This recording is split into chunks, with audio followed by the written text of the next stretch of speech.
Hey everybody, Flip with Kelly coming at you. How's everybody doing today? I think I forgot to do a video yesterday, so just thought I'd hit you all up. We are still on track to do our $17,000 probate deal, and I believe it's in Milwaukee. I've got a partner over there, so I kind of lose track of where the deals are at and all that nowadays, but it's all good. So I just want to bring it current with what's in here, and the deal that we have currently for $17K. We almost lost it, and I'll tell you why. But so the main parts of a contract, when you do a P&S agreement or contract, whatever you want to call it, you got price and terms. So there is the price, and then there's the terms. So price is the price, and then you've got two parts of the price. One is the purchase price, the other is the deposit amount, the earnest money deposit. So those are the two monetary parts of it. And then you've got the terms, which is the closing date, the inspection period. There's some other things you want to have in there, details, whatnot, and you also want to make sure it's assignable. If it's not assignable, you don't have a wholesale deal. So it involves the whole assignment of contract. Anyways, so the mistake we made on this one was, believe it or not, it was supposed to be locked up for $95,000, and we accidentally put $195,000. So my partner got a hold of me, and she's like, "Oh shoot, major mistake." And I'm like, "Well, what do you do?" So I reached out to the seller, and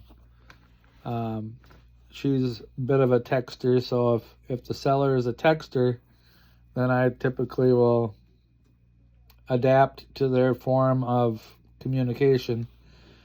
And I just said, "Hey, we made a mistake about the purchase price. We put 90 or 195, and it should have been 95.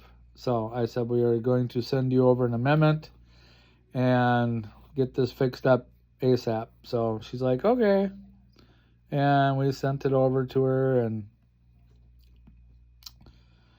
adjusting from 195 down to 95, which she had verbally agreed on anyways. So she knew it was up, and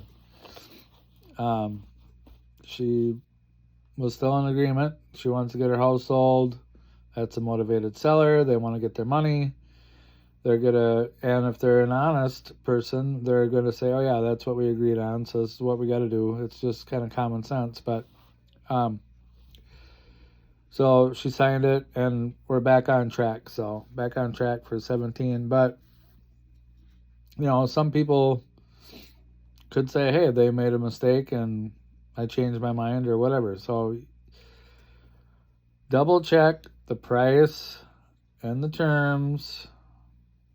Double check, or have somebody else review it, look it over for you, or at the very minimum, double check it yourself and make sure that the price is right.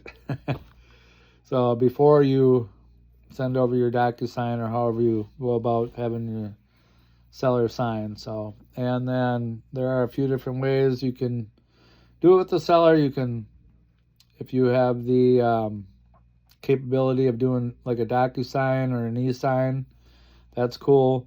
And if not, you can just email them the P&S. They will have to print it off, scan it, sign it, and then scan it back and send it back to you. Another way, this is option C now,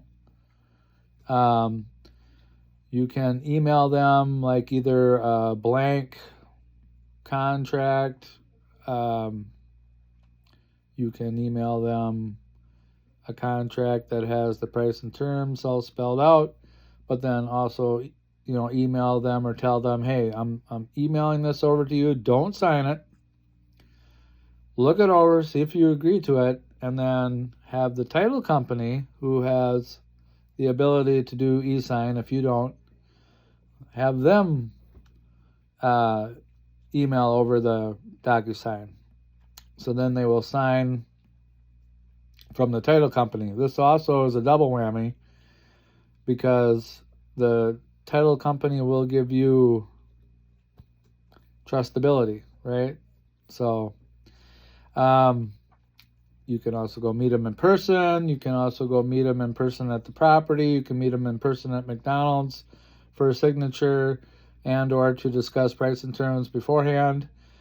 You can also meet them at the title company. Now, if you do meet them at the property, you can also put a lockbox on there. You can kill 3 birds, 1 stone. You can bring a partner out there with you. Maybe it's cash buyer, although I don't necessarily recommend doing that.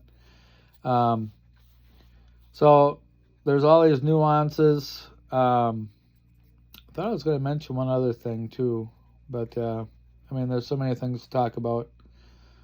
But yeah, just chilling here on a Friday. Got my marketing mostly done. I got to print off a few letters yet, and I did look into the standard rate postage.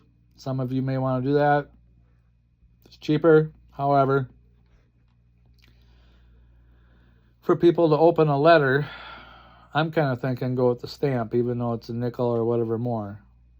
If it gets them in a good mood, gets them to open it type of thing. So it's up to you.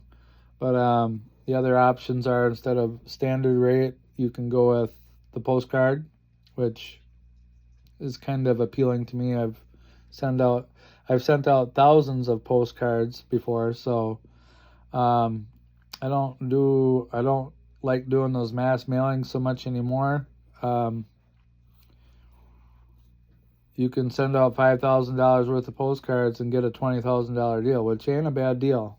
But if you miss, you're out $5K. So sticking more to the niche list, government list, and also driving for dollars. You can incorporate the reverse driving for dollars on that one, whether you want to do Ziploc bag or just put the sticky note right on the door, stick it to them. So anyways, I think enough said for tonight.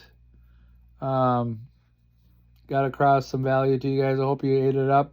Hope you like it. Smash the like button if so. And this is Kelly, Flip with Kelly. You guys have yourself a great weekend. Kelly out.